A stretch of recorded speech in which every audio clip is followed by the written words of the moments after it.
Hello again and welcome to part 6 of my Let's Play of Endless Legend, using a custom faction based upon the Wild Walkers. Ah, look at that, so shiny. That big fuck off deposit of Hyperium is kind of ruining the green leafiness. This is going to be the final part, come what may, simply because on the last turn of the last part, I got the ability to build the Ogmakwan, or however the fuck that's supposed to be pronounced. That signifies the final stage of the first 8 parts of the faction quest, which means that the AI basically knows I'm very very close to winning, at which point basically they're likely to launch an all-out attack on me. What do I fancy? I'll go for some extra defense. So what I shall be doing is upgrading all my units, get their military strength up as much as possible, because at this stage, as I say, they'll know I'm close to a win, so they will be coming charging at me. And I realistically want improved movement. Yes. So this is where cash becomes king, because it's going to cost me an absolute fortune to upgrade all of my units. But it has to be done because I'm going to need a very very powerful defensive force. Let's just go for all the initiative bonuses for these fellas. I'll go for 15% damage actually. Again, let's get rid of those. So yes, either I will get the Hyperium and Mithrite required and build the wonder, or I shall get my arse handed to me. It's pretty much a binary. I think I will actually keep the initiative. City Breaker I don't really want, Retaliation I don't really want. May as well go for improved damage. As you can see, I did promise I should really hover over these, because it tells you exactly what all of these little icons actually represent. As you can see, as you add different bits, you can add extra abilities to them, or you can just increase their stats, or you can do a little bit of both. So what I need to do is go through the armies I have, retrofit as much as is reasonably practicable. This is what I play zoomed out so I can actually see my cities. See that I can't retrofit because I don't have the resources, but this is why the buffer zone would have been very useful. Simply because should they decide to attack, if I had that as a buffer zone, they'd have to attack all the way in. As it is, they can simply march straight through to my capital, which is obviously not what one wants. Let me just rearrange these a bit. See, what are you building? What I'm going to have you do actually is I'm going to have you build nothing this turn, because you don't have the resources to do so. That is desperately awful. Actually, you could build all of those. So let's just pop that there. That Lone Tonight Walker can come down and meet that force there. So you really don't want to be falling too far behind in army strength at this point. Military, yeah, so we're not doing too bad. We are second in military, which it means these guys won't be, obviously these guys have been removed from the game. These ones are not likely to attack me, but actually the roving clans can't attack me. They also have the make trade not war, which means they're not allowed to. Jesus fucking H Christ. That's quite an empire they have there, isn't it? But they're not allowed to declare war. They can only fight by using neutral armies of mercenaries. Poor old cultists. They just don't really stand a chance. The AI can't play cultists effectively. It's like Venice and Civ 5 only being allowed a single city. Humans can play them quite successfully. AI are just terrible at that sort of thing.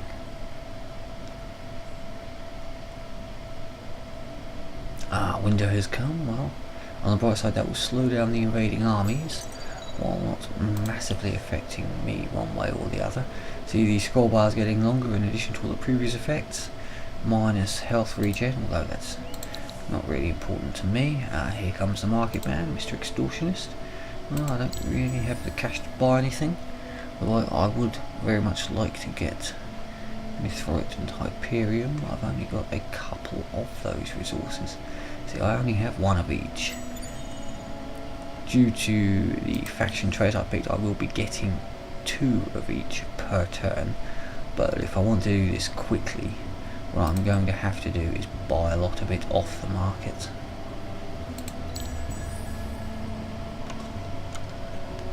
It's not an ideal solution, but it's the only solution I have. So once I've got some cash built up, that is what I shall be endeavouring to do. It doesn't take much to convince him to release the market ban, fortunately.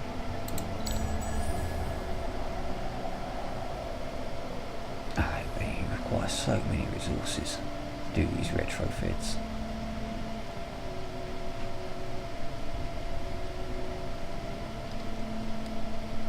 I should also be changing my empire plan to give my soldiers extra attack. Why would Sus be losing population? Because it's winter and they're not immune to winter. That's unfortunate. Still going to be losing population. Ish, that's a bit of an annoyance there. Well, we can just start building dust depositories and things. And you've still got a build queue a fucking mile long. I wonder what you should do with the Palladium. Blood crystal we don't really want. We've got the Titan bows, which is helpful. I mean, we have many turns before we truly need to concern ourselves with building the Wonder. However, we also require, now we're actually taking, which one of these has my Mithrite? I need to zoom out because I need to zoom out. That's one. And where's my Mithrite collector? There we are. Mithrite extractor. I'm just going to buy that out straight away because I really desperately need those resources.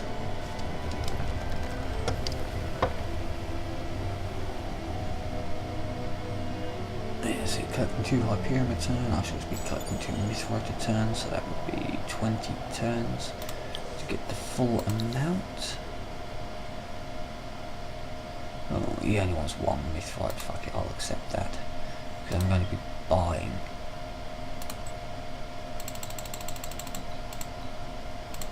Just to speed up my acquisition somewhat. At this point, by the time I've built the Onmakwan, I should hopefully have sufficient resources to just go straight into the Wonder.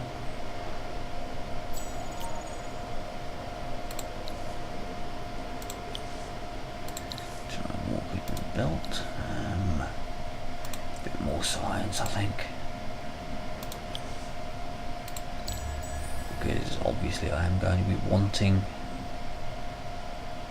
the next tier of weaponry, although I shan't be able to actually make anything requiring the next tier of weaponry. But we have time. We are getting there. Yeah. It's the Wild Walkers. A non-custom version, just a standard version.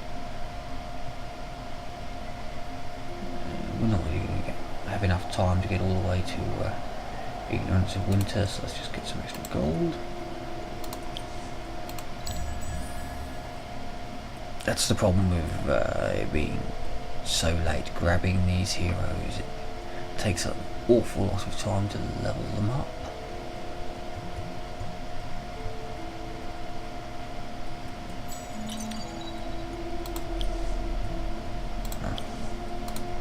You can build a production line.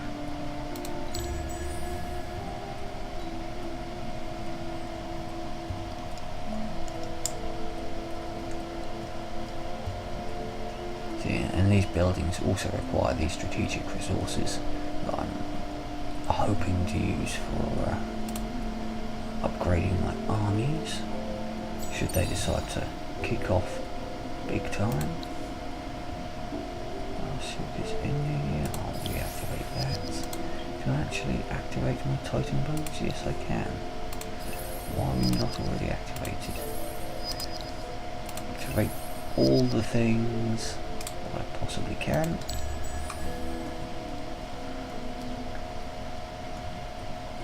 One more thing I could definitely do with it actually is scrapping. Yeah, cheers fellas. 2 turns to the rare alloys. What I really want is that, just to be able to, no, where is it? Organised labour, just to be able to buy stockpiles. Extortion constantly. Not that that's going to make a huge amount of difference at this juncture. But stockpiles are useful. You can buy them to give your cities a production boost. Which reminds me, at this point I really should just go full on production in that city. I can buy out. No, there's no point in. Still going to be many turns away, aren't I? 4 turns. It's only 8 more of each, so I'm still going to need to buy 10 of those.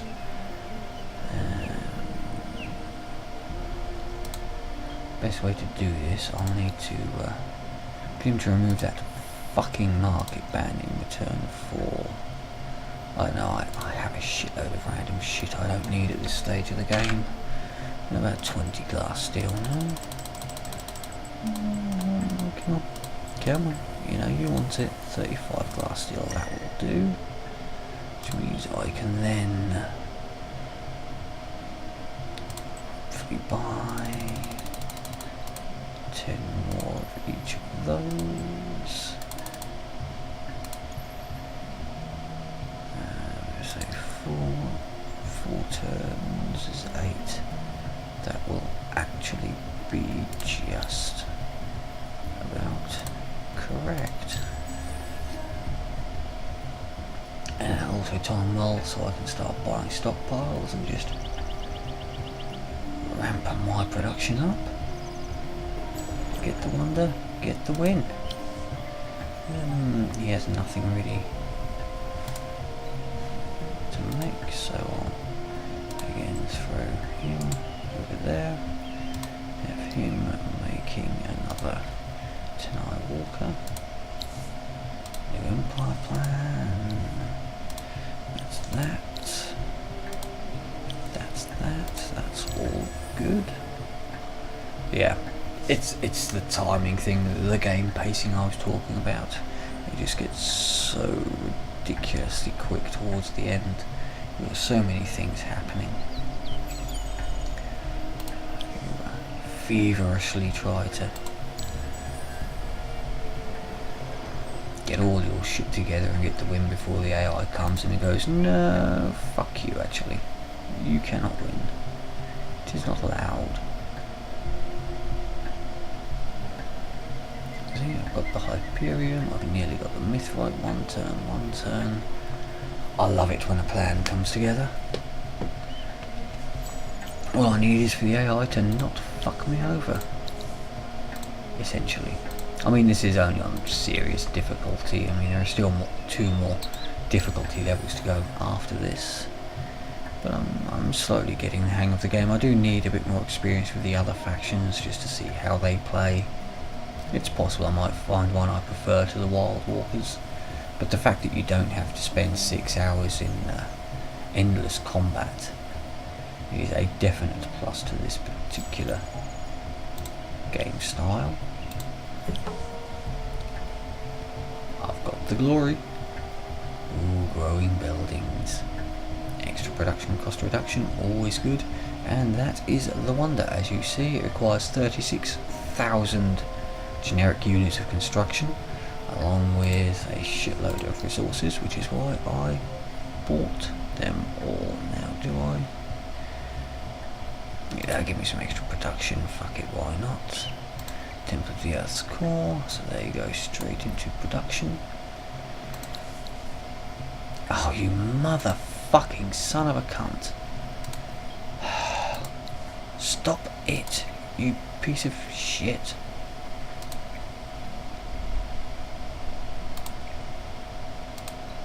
Hey, have some more fucking glass steel. Motherfucker. AI is such an asshole. There. Just stop fucking me over all the fucking time. So now I can get some industry stockpiles.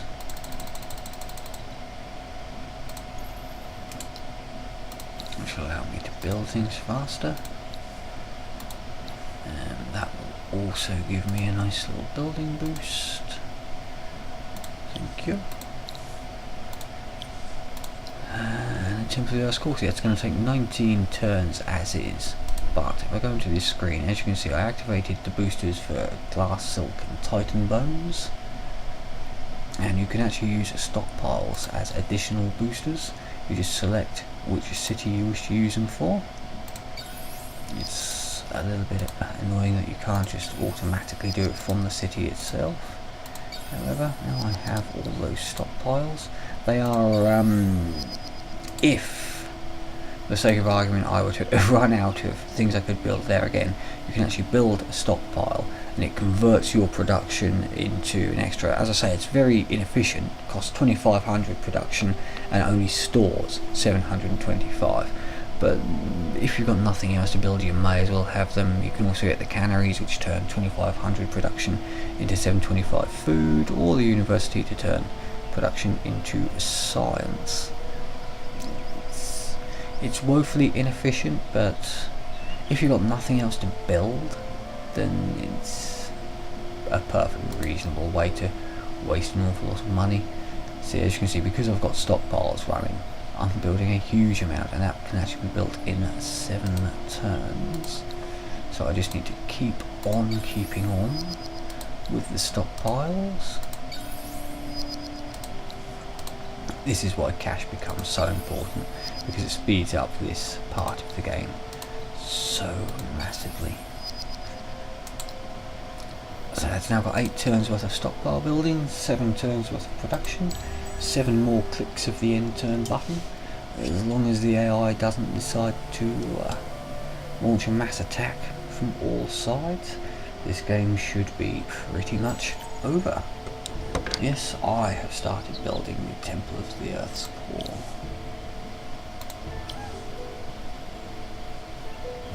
And as I said, there is additionally, if you didn't want to build the Wonder, you get the final 5-part quest, which again, feel free, pause and read. I'm certainly not going to read it out for you. I should actually get the Wonder built before the final winter period, which would be nice. Sack it, let's just build yet another Tenai Walker in here. Again, just on the off chance, you never know what the AI might do. They can be sneaky fuckers.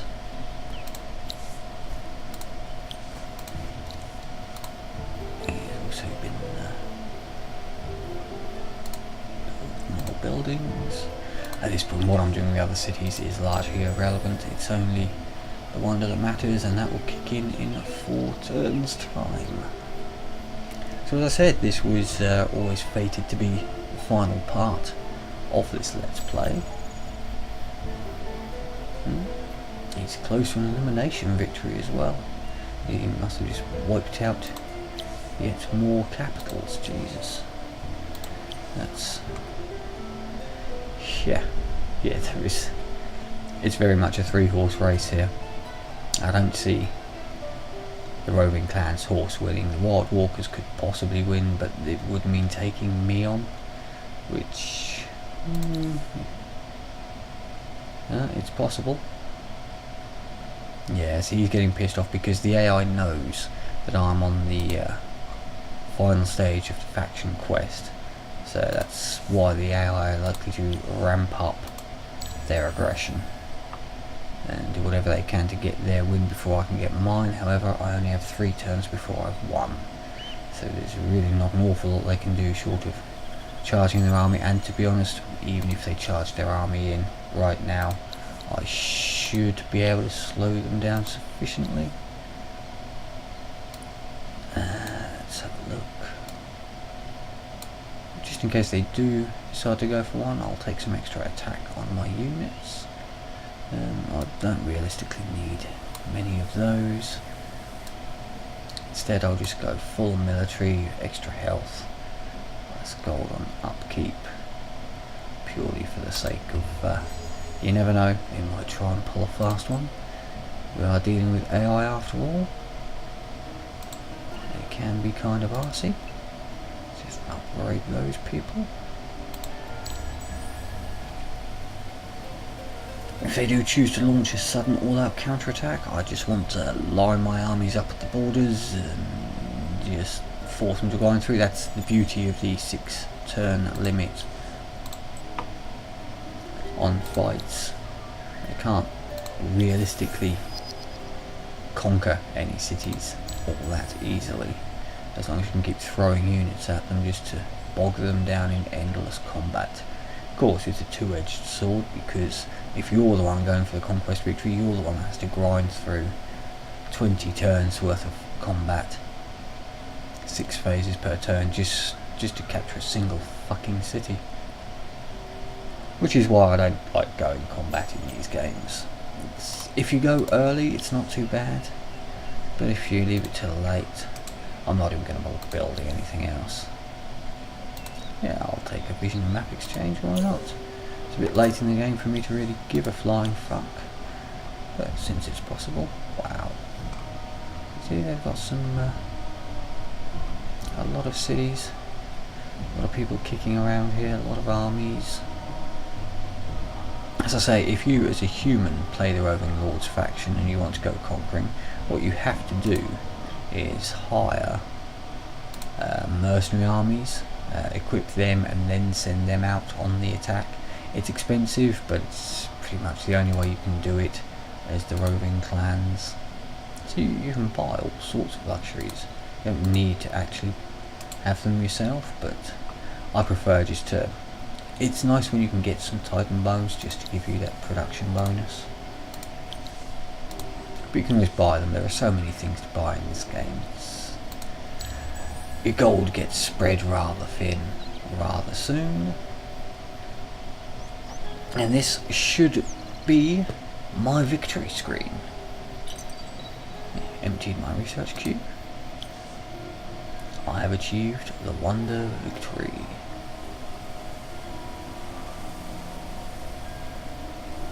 It's quite a pretty little victory screen. And we'll go to the score, shall we? So, overall score, as usual, as a human, AI gets all the way up there, while we get pretty much fuck all. Military, as you can see, because I started upgrading my armies, I could have defended a strong push by those Wild Walkers, but I was outclassed all the way along. I just wanted enough military just to put them off from an assault, given the massive advantage the defenders do have. So I wasn't even tech leader at any point in this game. It looks so depressing when you're so low on all these graphs. Yeah, industry, yeah, massive ramp up when I started buying those stockpiles. Oddly, had the most dust, but then I didn't even spend most of it, to be honest with you. Triumphant, Empire approval, yeah, not too bad. Fervent. I actually got more diplomatic points than anyone else, although I was a long way off getting a diplomatic victory. Absolutely miles away, in fact. And the quest they didn't even bother with. So that's it. That was my Let's Play of Endless Legend on serious difficulty. A victory, and it turned out a reasonably easy one. Not a huge amount of combat, but then I wasn't going for a combat victory. Thank you very much for watching.